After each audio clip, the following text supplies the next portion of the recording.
Cheerio and welcome into TexAgs Rewind, presented by T-Mobile. They're a proud partner of TexAgs. We appreciate them. They want you to visit T-Mobile.com/across America to learn more how you can get value and coverage with T-Mobile. And with us right here, we've got the Fan Show guys, brought to you by Gerard Construction.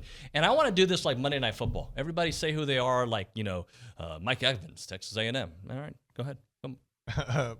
Matt Browning, Rockdale High School. That's so awkward. Kelly Adams, Westwood High School. Chase Hernandez, Deer Park High School. There we go. Why'd you look at me to look at them? How do you do it? I don't know. David Nuno, Alief, Texas. What? All right, guys. We had a great show. Billy joined us, and we had a wonderful segment. Talked about Ainias Smith, obviously, and DJ Durkin becoming the new defensive coordinator at Texas A&M. That's Bullcrap with Stephen McGee. McGee's always got a hot sports take. And Aaron Torres on Aggie Hoops. I don't know if you heard, but they had a last-second shot to beat Georgia. All that and more here on TexAgs Rewind. Probably their best receiver, a guy who can do it all. Your thoughts on him coming back? Yeah, I mean, I don't think there's a probably to it, right? I mean, this guy, they needed him back. I think, we're all excited. We saw Evan Stewart and Chris Marshall, and what Chris did in that All-Star game, with Evan, what he meant to this class to get an impact receiver of his caliber. It's been so long, probably since Christian Kirk, and before that a long time, since the Aggies had signed a pure receiver of that caliber. Mike Evans turned out to be the best ever, but we're talking about since they signed one with that kind of hype and accolades and how bad you desired them coming out of high school. So those guys are coming in, and I expect Evan Stewart day one impact guy. Even if that's the case, which I believe it will be, man, Ainias Smith, he you know what his impact is? 4 touchdowns in 2 games against Alabama. Being able to move all over the formation. I think they're going to use he and Devon A-Chain a lot differently this coming season in terms of moving them around, getting them the football. I'd like to see Ainias get the ball more out of the backfield again this season, as was going to be the case 2 years ago before the domino effect went off when Chapman got hurt. You had to move Chase outside. You didn't have a slot, an inside receiver. They moved Ainias back there. That opened the door for A-Chain. It was a big domino effect. It worked out. But I do think Ainias brings so much to the table, both as a receiver, getting the ball out of the backfield or however you want to get it to him, and also in the return game. He's lethal in that regard. He's been really good for A&M. And at times elite. You can have him and A-Chain in your return game. So I think not only that, David, he's a guy that defenses fear, a guy that defenses have to account for.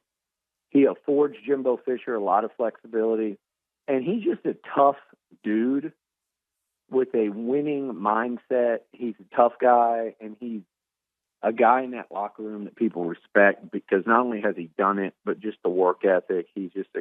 He's an alpha in there and a winner. You got to have cats like that in your upper classes. And look, they're losing a lot in that regard.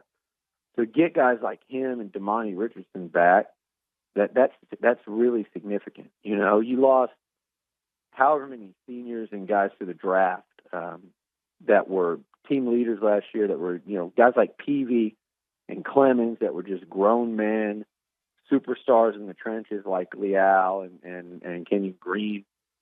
You lost a lot. Leon O'Neal was very vocal. So you better have some leadership coming back, and I think that's something that gets lost in it a little bit, in that what else happened yesterday when Ainias Smith announced he was returning. And let me tell you something. That was not a given. If you would have said from the very start, I would have said I thought Richardson, Tyree Johnson, and Ainias Smith were the 3 most important, because I didn't think there was any way you were keeping those 4, the guys from the class of 2019. But those 3 were the most important because you had a real shot to keep them.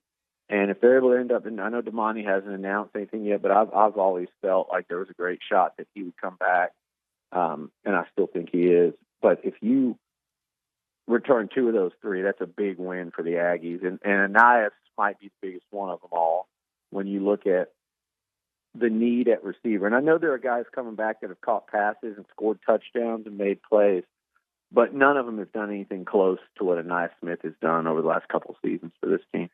Bullcrap of the week is Antonio Brown for me.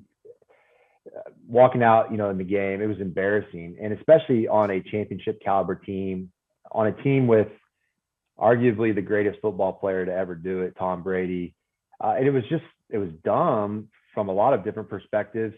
But for him personally, financially, he was like $1 million. He had three different, $333,000 bonuses that were going to come available. He needed like 8 catches, 50 receiving yards, and like a touchdown to trigger those bonuses. So he was very likely to have gotten it in that game, a good chunk of those bonuses, and he threw all that away. He's probably done with the NFL now after that debacle, taking his shirt off.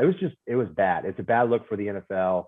It was a bad look for him, and potentially threw away a chance at another Super Bowl title with Tom Brady. So that was bullcrap. I haven't done too much research since, but I saw some, his lawyer was tweeting today, and of course the lawyers are involved now, that he has some proof that AB was injured before going into that game, and there's MRIs, and he shouldn't have been in there, something to that effect. So, of course, it's going to get messy here moving forward. All right, OB, what do you got? I need another reason to hate Notre Dame, but they gave me one. This guy who's, I guess, a vice president of some department at Notre Dame tweeted out, his name's Lou Nanny. Lou Nanny. I could make some rhymes that could make fun of him, but I won't. And he basically bought into the $30 million deal, and he called out A&M and said this is, was all critical of it. And he was citing something called Bro Boy. I mean, that's the Bro Bible. Bro Bible. That's a legitimate source of information, right? So, and then when he was attacked for believing Bro Bible, then he tried to backtrack and say, "Oh, I wasn't talking about any specific institution, dude. You actually named Texas A&M in your original tweet. Loser. At least own your screw up." But just another reason. It's bullcrap that he would go there. It's bullcrap that then he'd try to backtrack. It's bullcrap that he's probably still employed at Notre Dame. Probably got called to the carpet. And again, just another reason to hate him. Yeah. Well, I think it's going to be really interesting. First of all, winning on the road in conference isn't easy. You don't take it for granted. But this year in college football, to go back to football for a second, a lot of these programs that had down years last year that are kind of built on culture and accountability, we think of Dave Aranda, Baylor as a situation like that. I mean, they really struggled last year during COVID, and it was much the same with Buzz Williams at A&M last year, right? And you have the COVID situation, the players come back to school late. You have that huge pause in the middle of the year. I forget, talking about it last year, but I think there was one game played in February, the entire month or something like that. Then you have the weather situation, all that kind of stuff. And so what you're seeing now is when Buzz Williams has a full off season to instill his culture, to instill what he does, to get his players bought into what he does. Because, listen, Buzz is not an easy coach to play for. But the one thing, when you get to know Buzz and you spend, all day around him, you know that he cares about you, and you know that he's looking out for you, and you know that he has your best interest at heart. And I just don't think that was something that could be articulated or shared or whatever last year during COVID when the team was isolated, when the team was separated, et cetera. And I think in the bigger picture of college basketball, you're starting to see a lot of the programs that are built like that. Calipari talks about the most important thing that he does all season long is those summer months where he can be around the players, have them over the house for barbecues, things like that. Tom Izzo, it's much the same. Michigan State's a top 25 team once again. And so A&M, they have a long way to go. I'm not saying they're Michigan State or Kentucky, but what I am saying is that, a program and a coach that spends so much time working on accountability, culture, things like that. But the players also know, hey, this guy has my back and he loves me. It's hard to articulate that and get that across last year during COVID. So, no, I'm not surprised that this team looks much improved in 2021, 2022. I did not learn a lesson, but was reminded that if it doesn't, it's not said on Twitter, it didn't happen apparently. But, at the end of the day, the number one obligation is to the subscribers. And we always try to set a roadmap for everybody and let people be informed where they feel like they know what's coming. And everybody on TexAgs knew what was coming in this regard. I saw a tweet. Hey, David, And as an Aggie, there's been a lot of self-loathing going on. And I saw one today from somebody, and it was he was listing Durkin's defenses, and kind of like not impressed with Durkin's defenses. And here's my thing with that. The numbers were not impressive on the surface when you looked at them from 2013. And the thing was, the tweet was basically like, I'm not impressed. I don't like it. And I look at it and I go, wait a second. You always have to include context when you're looking at numbers. And you can't just look at a picture and go, oh, those are large numbers. I don't like it. Me, no like. Large, big number, no like. Well, you look at the numbers, and in 13, 14, and 15 at Florida, he had I think a top 15 defense, a top 20 defense, and then went to Michigan one year and they finished number 6. So it was like 18, 15, and 6 in 3 years. Then it had a 3-year window where he was a head coach at Maryland. So those numbers were way up there. But I'm sitting here going, we don't know anything about Maryland's defense prior to those years or after. We don't know what kind of talent was at Maryland. He was also the head coach, not the DC. Take those 3 years, chunk them out the damn window to trying to determine what kind of defensive coordinator you just hired. Throw them out the window, okay? Now, that's like judging Elko on his defenses at Duke right off the rip.